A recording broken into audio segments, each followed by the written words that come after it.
The conflict in Ukraine has become a melting pot of geopolitical tensions, economic interests, and a devastating war theater. It has exposed the contradictions of contemporary international politics. The arrival of military equipment like the F-16 fighter jets, celebrated by some as a milestone in Ukraine's defense, hides a bitter truth. These advanced combat systems are arriving in a country with insufficient air defense infrastructure, making them easy targets before they can even take off. The drama is not limited to the battlefield. It encompasses a complex web of economic and political interests where Ukraine, instead of being a leading player, has become a pawn in the hands of greater powers. Every new shipment of tanks or planes generates headlines that promise to change the course of the war. But in reality, this equipment is vulnerable in a conflict where air superiority and defensive capabilities are not guaranteed. The problem is systemic. It's not just the lack of planes or tanks, but the lack of a coordinated strategy that guarantees the protection of this equipment on the ground and in the air. An F-16 is useless if it's shot down before taking off, or even worse, with the pilot still on board. These pieces of military equipment, representing investments of millions of dollars, become obsolete the moment they fall under enemy fire. Throughout history, advanced weaponry has played a crucial role in determining the outcome of armed conflicts. However, in this case, the lack of coordination between air defenses and Ukrainian pilots represents an Achilles heel that threatens to undermine any advantage these planes might offer.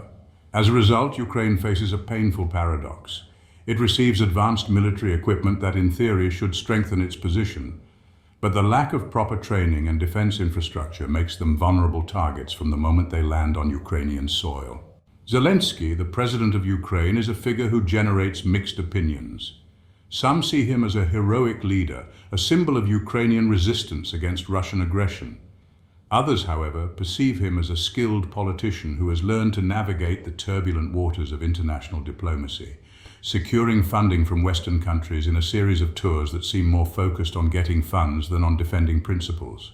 His frequent trips to the United States, where he seeks to secure billions in financing, are seen by some as an inevitable necessity for the survival of his nation, but by others as a sign of the deep imbalance that exists in the international system. This imbalance is evident in the use of the money Ukraine receives from its Western allies. While billions are being spent to finance the war, the Ukrainian people suffer in silence, watching their country crumble. What is even more alarming is that these vast sums of money are not being used for the reconstruction of Ukraine. They are not being used to restore essential infrastructure such as hospitals, schools, or roads. They are not being invested in the rehabilitation of areas devastated by bombings, nor in improving the living conditions of the millions of Ukrainians displaced by the conflict. Instead, the money flows into the war machine, fueling a war that seems to have no end. Every tank, every plane represents an investment in a conflict that only benefits a few. The big arms, oil and gas companies are the true beneficiaries of this tragedy. The West, which presents itself as a defender of democracy and human rights, has turned Ukraine into a battlefield where economic interests prevail over any other consideration.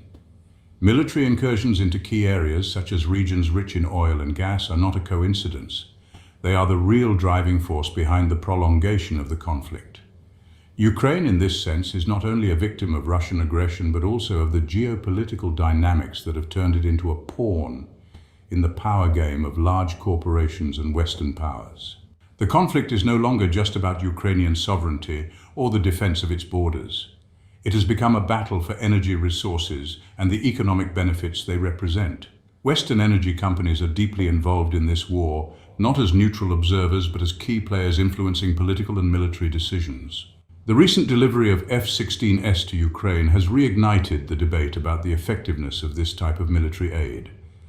Following recent attacks that have destroyed several of these aircraft, difficult questions arise.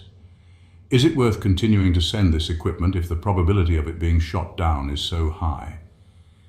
Is it responsible to risk the lives of Ukrainian pilots in aircraft that cannot be adequately protected?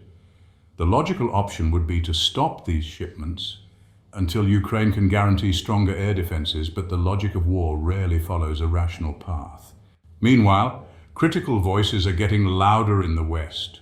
Citizens of countries financing this war, like the United States, Canada, and Poland, are wondering why such vast resources are being allocated to a foreign conflict while their own social systems are suffering.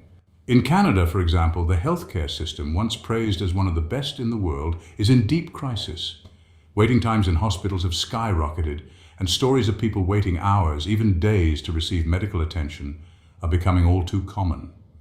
Just 7 years ago, the experience in Canadian hospitals was completely different. On a holiday, a wait of only 2 hours in an emergency room was reasonable, even with a large influx of patients. However, in recent times, these figures have skyrocketed. Patients wait 6 hours or more for basic care. A recent case illustrates this crisis.